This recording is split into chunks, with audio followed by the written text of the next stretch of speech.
बिस्मिल्लाहिर्रहमानिर्रहीम। अस्सलाम वालेकुम नाज़रीन मोहतरम, आप देख रहे हैं आज तक न्यूज़ और मैं हूं समी। इससे पहले आप इस कहानी की 89 किस्तें सुन चुके हैं और अब 90 किस्त मुलाहिज़ा फरमाएं। और मैंने ऐसा ही किया और बूढ़ी औरत खौफजदा होगी। कौन हो तुम? उसने ये कहा ही था कि मैंने फुर्ती से पलटकर दरवाजा बंद कर दिया। फजूल बातों से गुरेज करो, ये बताओ कि घर के अंदर कौन कौन है? तुम बास्कल? अरे वो बास्कल कहाँ है? और दूसरे ही लम्हे उसका चेहरा खौफ से सफेद पड़ गया। वो थर थर कांपने लगी थी और फिर कांपती हुई आवाज में बोली, यहाँ मैं हूँ, मैं और वो बास्कल। मैं हर रात बड़ी देर तक दस्तक सुनती हूँ और दरवाजा खोलती हूँ, तो न जाने क्यों मेरे होंठों पर उसका नाम आ जाता है। वो नाम जो अब ताबूत में लेट कर जमीन की गहराइयों में पहुंच चुका है। कोई मर्द नहीं है घर में? मैंने सवाल किया। नहीं, इस बड़े घर में मुझ बूढ़ी औरत के अलावा और कोई नहीं। हाँ, जो सिर्फ रवायतें निभा रही हैं, घर की सफाई करते हैं। मैं उन्हें महीने में कुछ दे दिया करती हूँ, लेकिन मैं जानती हूँ कि जो कुछ मैं उन्हें देती हूँ वो उनके लिए काबिल कबूल नहीं। उनके चेहरे पर खुशूनत नजर आती है, मगर मैं भी क्या करूँ? जिस दिन जाना चाहें चले जाएं, मुझे क्या। बूढ़ी औरत नीम खबती मालूम होती थी। पता नहीं क्या कहानी थी इसकी, लेकिन मैं यहाँ कोई कहानी नहीं सुनने आया था। मैंने उससे कहा, मैं यहाँ एक रात ठहरना चाहता हूँ, सुबह चला जाऊंगा, या अगर बहुत ही मजबूरी हुई तो मुमकिन है 1-2 दिन क़याम करूँ। और मैं तुम्हें यकीन दिलाता हूँ कि तुम्हें कोई नुकसान मेरी तरफ से नहीं पहुँचेगा। हाँ, अगर तुमने मुझसे ताउन ना किया तो मजबूरन मुझे तुम्हारी इस मुख्तसर सी जिंदगी को खत्म करना पड़ेगा। नहीं, मैं मरना नहीं चाहती। न जाने क्यों मौत के इतना करीब होने के बावजूद मुझे मौत से खौफ महसूस होता है। मैं समझती हूँ कि ताबूत के अंदर कितना अंधेरा होता है, और जब वो जमीन की गहराइयों में दफन हो जाता होगा तो फिर उसमें तो हवा भी नहीं आती होगी। आह, घुटन और तारीकी, दोनों चीजें कितनी हौलनाक हैं। तो फिर उन दोनों चीजों से बचने का तरीका यही है कि मुझे अपने यहाँ क़याम की इजाजत दे दो। बूढ़ी औरत ने गर्दन हिलाई और मुझे साथ लिए हुए एक गर्म कमरे में चली गई, जहां आतिशदान में आग जली हुई थी। मैंने चारों तरफ नजरें दौड़ाई। कमरा कदीम तर्ज पर आरास्ता था। गो हर चीज पुरानी हो चुकी थी, लेकिन करीने से रखी हुई थी। बूढ़ी एक नफासत पसंद औरत मालूम होती थी। उसने मेरे लिबास को देखा और फिर कपकपाते हुए लहजे में बोली, मेरे पास कदीम तर्ज के कुछ लिबास हैं। गो बास्कल हमेशा कहता था कि मैं उन्हें रख कर हमाकत का सबूत दे रही हूँ। भला ऐसी चीजों को रखने से क्या फायदा जो उस जमाने में मसलन गोल दामन का कोट, चांदी के बटन लगा और वैसी ही पैंट। लेकिन अगर तुम अपने इस लिबास से छुटकारा हासिल करना चाहो तो मैं तुम्हें अपने मरहूम शोहर का लिबास दे सकती हूँ। वाह, कदीम तर्ज का लिबास पहनकर मैं ज़माने कदीम का एक फर्द नजर आऊंगा। तुम मुझे इस दिलचस्प चीज से जरूर रोशनास कराओ, मैंने कहा, और बूढ़ी औरत एक अलमारी की तरफ बढ़ गई। मैंने महसूस कर लिया था कि वो जमाने की सताई हुई है और ज़हनी तौर पर नॉर्मल नहीं है। चुनाचे उस बूढ़ी औरत को हरासा करने की मजीद कोई जरूरत नहीं थी। मैंने बूढ़ी का दिया हुआ लिबास पहन लिया और उसकी तरफ देखने लगा। उसके चेहरे पर अब अजीब से तासरात नजर आ रहे थे। उसने लरजती हुई आवाज में कहा, देखो, सुनो, तुम जबरदस्ती के मेहमान बनकर मेरे पास आए हो, लेकिन तुम्हारी उम्र तकरीबन बास्कल जितनी है। मेरी दिली आरज़ू थी कि बास्कल एक बार ये लिबास पहने मेरे सामने आए और मैं माजी को अपनी आंखों से देख सकूं, लेकिन उसने मेरी ये ख्वाहिश कभी पूरी नहीं की। क्या करता बच्चा था जब उसका बाप उसे इस दुनिया में तनहा छोड़कर चला गया। मैं भला एक गोशे में जिंदगी गुजारने वाली उसे नई दुनिया से कैसे रोशनास कराती, जबकि वो नई तहजीब का ख्वाहिशमंद था। बाहर निकलकर उसने जो कुछ सीखा वो अच्छा ना था, क्योंकि उसे अच्छे लोग नहीं मिले थे, और अपनी उन्हीं बुराइयों का शिकार होकर वो मुझे तनहा छोड़कर मर गया। जुर्म की जिंदगी गुजार रहा था। लोग उसे अच्छी निगाह से नहीं देखते थे, जबकि आज भी मुकामी लोग मेरी बेहद इज्जत करते हैं, और वो ये जानते हैं कि बास्कल की माँ होने के बावजूद मैं उसकी बुराइयों की जिम्मेदार नहीं हूँ। छोड़ो, मैं भी क्या बातें करने बैठ गई। तुम ये बताओ, खाना खाओगे? अगर तुम इतनी मेहरबानियां करने पर तुली हुई हो तो जाहिर है कि इनकार नहीं हो सकता। खाना मौजूद है, मैं गर्म करके लाती हूँ, बूढ़ी ने कहा और मजहूल से अंदाज में चलती हुई बाहर निकल गई। एक लम्हे के लिए मेरे दिल में ये ख्याल आया कि कहीं बूढ़ी औरत की नीयत न बदल जाए और वो ये ना सोच बैठे कि मैं बास्किल नहीं हूँ बल्कि कोई मुजरिम ही हूँ। ऐसी हालत में मेरे लिए बड़ी मुश्किलात पैदा हो सकती थी। चुनाचे मैं अपनी जगह से उठा और बूढ़ी का ताकुब करने लगा। उसे किचन की तरफ जाता देखकर मैं एक स्टून की आड़ में रुक गया, और जब तक वो किचन से चीजें तैयार करके बाहर ना निकली मैं वहीं खड़ा रहा। वो अपने हाथों में ट्रे उठाए हुए अंदर आई और उसने ट्रे मेरे सामने रख दी। मैं उसके अंदर दाखिल होने से पहले ही पूरी इत्मीनान अंदाज में एक कुर्सी पर जा बैठा था। मुझे ये इत्मीनान हो गया था कि बूढ़ी मेरे साथ कोई फ्रॉड करने का इरादा नहीं रखती। खाने से फारग होने के बाद मैंने बूढ़ी से फरमाइश की कि मुझे इस घर की एक झलक दिखाई दे, और बूढ़ी इस बात के लिए तैयार हो गई। हालांकि ये काम मुझे पहले करना चाहिए था, लेकिन उस वक्त ज़हन में नहीं आया था। मैंने एक कमरा देखा और हर तरह से मुतमईन होकर मैं उसी कमरे में चला आया जहां आग जल रही थी। और फिर मैंने बूढ़ी से कहा, मेहरबान माँ, तुमने मुझे अपने बेटे की जगह देकर मुझ पर जो एहसान किया है उसका सिला मैं तुम्हें नहीं दे सकता। अब तुम सोने के लिए जा सकती हो और मुझे उम्मीद है कि तुम इसी तरह मेरे साथ ताबुन करोगी। मैं कोई जराइम पेशा आदमी नहीं हूँ, बस हालात का सताया हुआ हूँ। लेकिन बदकिस्मती से अगर तुमने मेरे खिलाफ कोई हरकत करने की कोशिश की तो मैं खामोशी से तुम्हें मौत की नींद सुला दूंगा, और फिर कब्र की गहराइयां और ताबूत की तारीकी यकीनन वक्त से पहले तुम उन्हें बर्दाश्त न कर सकोगी। बूढ़ी औरत घबराकर खड़ी हो गई। उसने चंद लम्हे मेरी कुर्सी की तरफ देखा और फिर आहिस्ता से बोली, ठीक है, हम दोनों एक दूसरे के साथ ताबुन करेंगे। तुम मुझे जिंदा रहने दो, मैं तुम्हें पनाह देती हूँ। मैंने मुस्कुराते हुए गर्दन हिला दी। ये निहायत मुनासिब बात है। वो कमरे से निकलकर आगे बढ़ी, तब भी मैंने निहायत खामोशी से उसका ताकुब किया। मैं देखना चाहता था कि अब उसकी क्या मसरूफियत होती है। फिर वो एक कमरे में दाखिल हो गई और उसने दरवाजा अंदर से बंद कर लिया। मुझे इत्मीनान हो गया था। बूढ़ी के अब तक के अंदाज से ये पता चलता था कि जो कुछ वो कह रही है गलत नहीं कह रही, और उसके अंदर कोई साजिश करने की सलाहियत नहीं है। मैंने सोफा घसीटकर आतिशदान के करीब किया और आतिशदान में लकड़ी के 2 बड़े बड़े टुकड़े डाले। अब सारी रात आग जल सकती थी और कमरा गर्म रह सकता था। सोफे पर लेटकर मैं सोच में गुम हो गया। यहाँ तक तो कामयाबी हासिल हो गई थी। वो काम कर लिया था मैंने जिसकी ख्वाहिश मिस्टर आइन शलायर ने की थी। अब ये फिल्म उन तक पहुंचा देना थी और उसके बाद उनसे तहदीब मालिक एक्स को तलब करना था। बिलाशुबा इस मामले में मेरी अपनी दिलचस्पियां भी शामिल थी कि सिलसिला इसराइल से जा मिलता था, और मिस्टर आइन शलायर जो कुछ कर रहे थे मैं उनसे इस सिलसिले में मुकम्मल तौर पर मुत्तफिक था। लेकिन तहदीब मालिक एक्स के मिल जाने के बाद जिस सुकून और जिस हिम्मत से काम किया जा सकता था अभी वो मुमकिन नहीं था। काफी देर तक मैं सोचता रहा। बदकिस्मती से वो लोग ऐन वक्त पर पीछे लग गए थे। काश उनसे मुठभीड़ ना होती तो उन्हें कदी तौर पर यह अंदाजा ना होता कि वहाँ क्या हो चुका है। अभी उन्हीं ख्यालात में गुम था कि दरवाजा जोर जोर से बजने की आवाज सुनाई दी और मैं हड़बड़ा कर उठ बैठा। मैंने पिस्तौल संभाला और कमरे से बाहर निकल आया। एक स्टून की आड़ में होकर मैं बूढ़ी के कमरे के दरवाजे की तरफ देखने लगा। मैं जानना चाहता था कि उस आवाज को सुनने के बाद उस पर क्या रद्द अमल होता है। क्या बूढ़ी ने किसी से राब्ता कायम करने की कोशिश की है? यहाँ टेलीफोन वगैरह तो नजर नहीं आया था। मुमकिन है मेरी निगाहों से बच गया हो। बहरहाल अब देखना यह था कि बूढ़ी इस सिलसिले में क्या करती है। अगर उसने किसी को तलब किया है तो फिर जो कुछ भी होगा उसकी जिम्मेदार वो खुद होगी। चांदी लम्हे के बाद दरवाजा खुला, तेज रोशनी हुई और बूढ़ी बाहर निकल आई। मैं दम साधे खड़ा रहा और जब वो आगे बढ़ी तो मैंने इंतहाई चालाकी से उसका ताकुब किया और दरवाजे के करीब एक स्टून की आड़ में खड़ा हो गया। अगर आने वाले बूढ़ी के तलब करदा अफराद थे तो यकीनी तौर पर वो उन्हें ड्राइंग रूम की तरफ ले जाती जहाँ उसकी दानिश में मैं मौजूद था, और अगर वो लोग सब के सब अंदर चले गए तो फिर मुझे दरवाजे से बाहर निकलने में कोई दिक्कत नहीं होगी। बूढ़ी औरत दरवाजे के करीब पहुंची और उसने बैरूनी दरवाजा अंदर से खोल दिया। बाहर से एक आवाज उभरी, मिस्टर डोरिया, हम माजरत ख्वाह हैं कि इस वक्त आपको जहमत दी, लेकिन मजबूरी। क्या बात है? बूढ़ी ने सवाल किया जिसका नाम उन्होंने डोरिया लिया था। कुछ देर पहले यहाँ अभी आपके यहाँ कोई अजनबी तो नहीं पहुंचा? एक खतरनाक मुजरिम इस इलाके में मौजूद है। मुजरिम? बूढ़ी ने अपनी आवाज की लर्जिश पर काबू पाते हुए कहा, हाँ, एक बहुत ही खतरनाक आदमी जिसकी हमें तलाश है। नहीं, यहाँ कोई नहीं आया। मैंने सरे शाम ही दरवाजा बंद कर लिया था और उस वक्त से ये दरवाजा बंद है। अभी तुम्हारी दस्तक पर मैंने खोला है।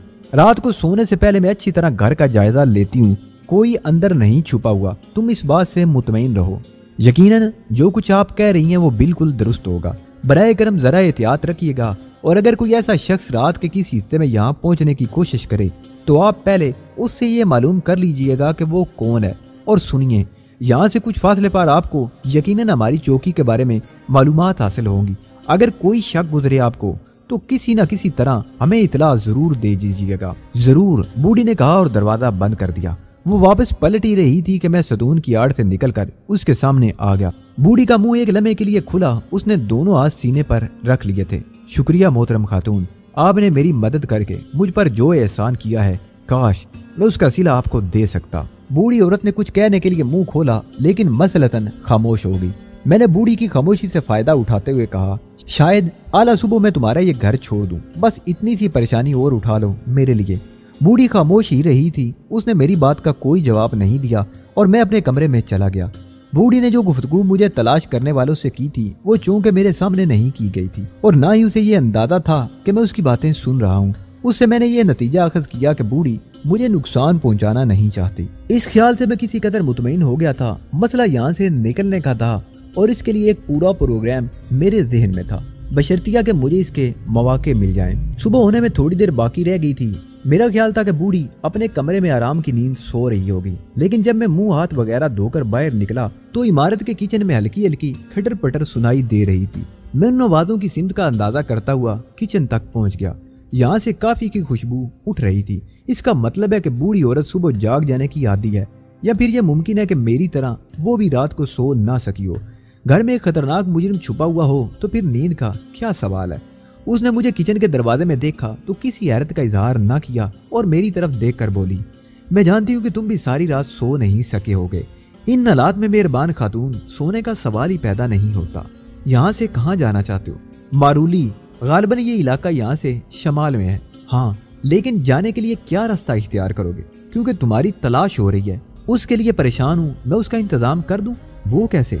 अगर तुम मारूली तक पहुंच जाओ तो क्या तुम अपने आप को महफूज तस्वर कर लोगे? हाँ, अगर आप मुझे वहां तक पहुंचा दें तो मैं आपका निहायत शुक्र गुजार हूँगा। तुम्हारी घड़ी में क्या वक्त हुआ है?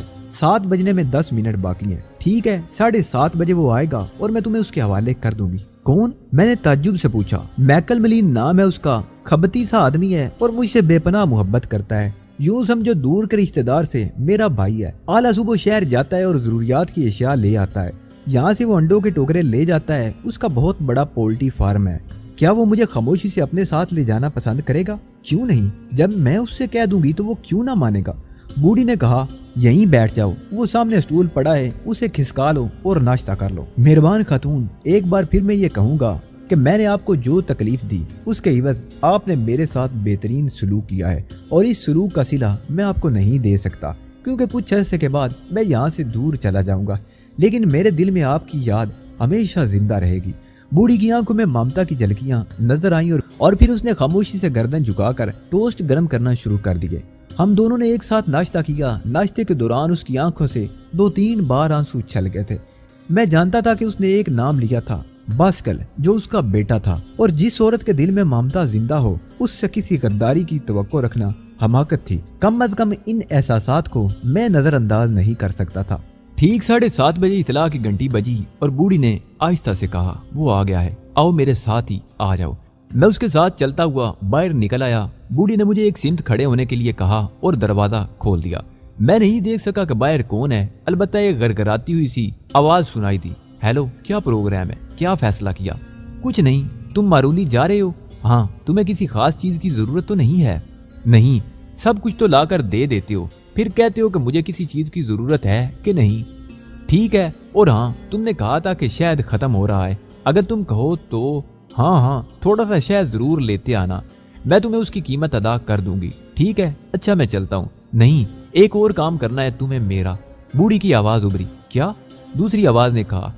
बिल्कुल सामने आ जाओ। बूढ़ी ने बर्राए हुए लहजे में मुझे पुकारा और मैं दरवाजे की आड़ से निकलकर सामने पहुंच गया। बास्कल? मिस्टर मैकलमैन की आवाज उभरी। उन्होंने पुर्तगाली अंदाज के गुलमुछे रखे हुए थे, लंबा कद था और अच्छा खासा तनोतोश। उम्र भी बहुत ज्यादा नहीं थी, लेकिन बैर तो अधेड़ उम्र तो थे ही। बास्कल का नाम सुनकर वो हवास बाख्ता हो गए थे। उन्होंने फटी फटी निगाहों से मुझे देखा, फिर बूढ़ी की तरफ हैरत से देखने लगा। ये बास्कल तो नहीं है, लेकिन बास्कल जैसा है मेरे लिए, समझे? मुकामी मुहाफिजों को इसकी तलाश है और अब ये जिम्मेदारी तुम्हारी है कि इसे हिफाजत के साथ मारूली पहुंचा दो। मुहाफिजों की इसकी तलाश है और मैं इसे मारूली पहुंचा दूं? मगर ये है कौन? मिस्टर मैकलमैन ने सवाल किया। बास्कल का दूसरा रूप है, और अगर तुमने ये काम पूरा ना किया तो समझ लो। नहीं, धमकी देने की जरूरत नहीं, तुम कह रही हो तो ठीक है, मगर मुहाफिजों से झगड़ा मोल लेना तुम जानती हो कितना खतरनाक हो सकता है। ये खतरनाक काम तुम्हें करना ही है मेरे लिए। ठीक है, आ जाओ भाई, मगर सुनो, अगर मुहाफिजों को तुम्हारी तलाश है तो तुम मेरे साथ बैठकर सफर नहीं कर सकोगे। अलबत्ता अंडों की टोकरियों के नीचे मैं तुम्हारे लिए बेहतरीन जगह बना सकता हूँ। मुझे वो जगह पसंद होगी, मैंने मुस्कुराते हुए कहा। चौकी से निकलने के बाद तुम वहां से निकल आना, फिर कोई रास्ते में हमें परेशान नहीं करेगा, मिस्टर मैकलमैन ने कहा और मैंने गर्दन हिला दी। जिस ट्रक पर मिस्टर मैकलमैन मारूली जा रहे थे उसमें अंडों के क्रेट लदे हुए थे। ट्रक में नहायत सलीके से क्रेट रखने के लिए स्टैंड बना लिए गए थे और उन क्रेटों के दरमियान इतनी जगह थी कि एक आदमी अगर सुकड़ कर उनके नीचे घुसना चाहे तो उसे कोई दिक्कत ना हो। चुनाचे 2 क्रेटों के स्टैंड के दरमियान मुझे लेटना पड़ा। मिस्टर मैकलमैन ने अंडों के कुछ क्रेट उस जगह से हटा दिए थे, अलबत्ता दूसरे क्रेट मेरे ऊपर और सर के करीब फिट थे। बाकी इजाफी क्रेट उन्होंने दरमियानी जगह में रख दिए थे। उस ट्रक में काफी घास भी पड़ी हुई थी जिसे अपने ऊपर डालकर मुझे अपने आप को ढकना पड़ा। ट्रक स्टार्ट होकर चल पड़ा। मिस्टर मैकलमैन अपना खौफ दूर करने के लिए कुछ गुनगुना रहे थे। सुबह के उजाले फैलते जा रहे थे, परिंदों की डारें आसमान की वुसअतों में परवाज कर रही थी। मैंने बाहर के मंजर देखने के लिए थोड़ी सी जगह बना ली थी और आसमान का थोड़ा सा हिस्सा मुझे नजर आ रहा था क्योंकि बाकी हिस्सा क्रेटों की आड़ में छुप जाता था। सफर जारी रहा। ट्रक को झटके नहीं लग रहे थे।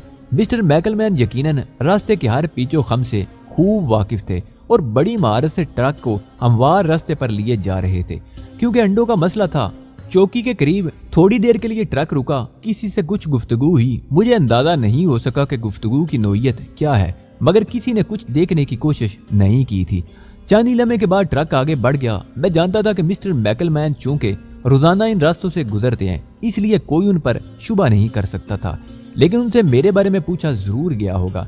तकरीबन 15 मिनट तक सफर करते रहने के बाद ट्रक रुक गया और मिस्टर मैकलमैन की आवाज सुनाई दी, अब तुम एहतियात के साथ वहां से निकलकर मेरे पास आ जाओ, तुम्हें वहां लेटे लेटे तकलीफ हो रही होगी। मैंने अपने ऊपर से घास हटाई और तिनके झाड़ता हुआ एहतियात से ट्रक के पिछले हिस्से से नीचे उतर आया और मिस्टर मैकलमैन के बराबर वाली सीट पर जा बैठा।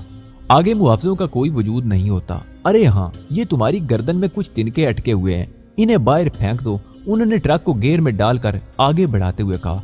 मैंने उनका शुक्रिया अदा किया और अपनी सफाई करने लगा। बकिया सफर निहायत पुरसुकून अंदाज में गुजरा था। मारूली पहुंचने के बाद मेरे लिए आसानियां थी और मैं अपना ये सफर तय करके मतलूबा जगह पहुंच सकता था। होम मिनिस्टर मिस्टर आइन श्लायर ने मेरे लिए जो आसानियां पैदा की थी उनका रूए रवां सानमैन था और सानमैन ने मुझे बता दिया था कि मारूली से एक तवील फासला तय करने के बाद मुझे कहाँ पहुंचना है। मारूली तक मेरी ये मुहिम बखैर खूबी कामयाबी से हमकिनार हुई थी। फिल्म मेरे पास महफूज और मुझे खुशी थी कि मैं वो काम कर रहा था जिससे फलस्तीन का मफाद भी वाबस्ता था और मिस्टर आइन श्लायर की शर्त भी। उन्होंने मुझसे वादा किया था कि उनका ये काम मैं कर दूं और तहजीब मालिक एक्स के सिलसिले में वो मुझसे ताउन करेंगे। यह अलग बात है कि अपनी इस कामयाबी के बाद भी मुझे इस बात का यकीन नहीं था कि मिस्टर आइन श्लायर तहजीब मालिक एक्स के सिलसिले में कोई यकीनी और मौसर कार्रवाई कर चुके होंगे। अलबत्ता अगर मुझे वहाँ काम करने की सहूलतें मिल जाएं तो मैं यकीनन कुछ न कुछ काम कर सकता था। मिस्टर आइन श्लायर अगर तहजीब मालिक एक्स की तलाश में नाकाम रहे तो ये सिर्फ उनका कसूर नहीं होगा क्योंकि मामला ग्रीन पोल का था। मारूली पहुंचने के बाद मैंने मिस्टर मैकलमैन का शुक्रिया अदा किया और वहाँ से अपनी मंजिल की जानिब चल पड़ा। मारूली से मतलूबा जगह तक का सफर हस्बे तवक्को खतरात से पुर था। बहुत सी उलझनें उठाना पड़ी मुझे, अलबत्ता जो सहूलतें और मालूमात मुझे फराहम कर दी गई थी उनकी मदद से मुझे अपनी मतलूबा जगह पहुंचने में दिक्कत ना हुई। होटल गेलार्ड के कमरा नंबर 27 में मुझे जिस शख्सियत से मुलाकात करनी थी उसके जिम्मे मेरी वापसी का मुकम्मल बंदोबस्त था। गेलार्ड के कमरा नंबर 27 पर जब मैंने दस्तक दी तो एक नौजवान और खूबसूरत सी औरत ने मेरा इस्तकबाल किया। स्पेनिश मालूम होती थी या फिर खदोखाल ही ऐसे थे। उसने मुस्कुराती हुई निगाहों से मुझे देखा और अंदर आने की पेशकश की। शायद मैं अलियार खान से मुखातिब हूँ। हाँ मादाम मरीना, मुझे भी आपके बारे में बता दिया गया था। गुड, आइए तशरीफ लाइए, ये बताइए क्या पीना पसंद करेंगे। मेरा ख्याल है इस वक्त पीने का मसला मुलतवी करके खाने की बात की जाए तो बेहतर है। ओह हाँ सॉरी, वाकई खाने का वक्त हो गया है, उसने कहा और थोड़ी देर के बाद हमारे सामने खाना लगा हुआ था। मरीना मोहतात औरत थी, जरूरत से ज्यादा उसने एक लफ्ज भी नहीं कहा था।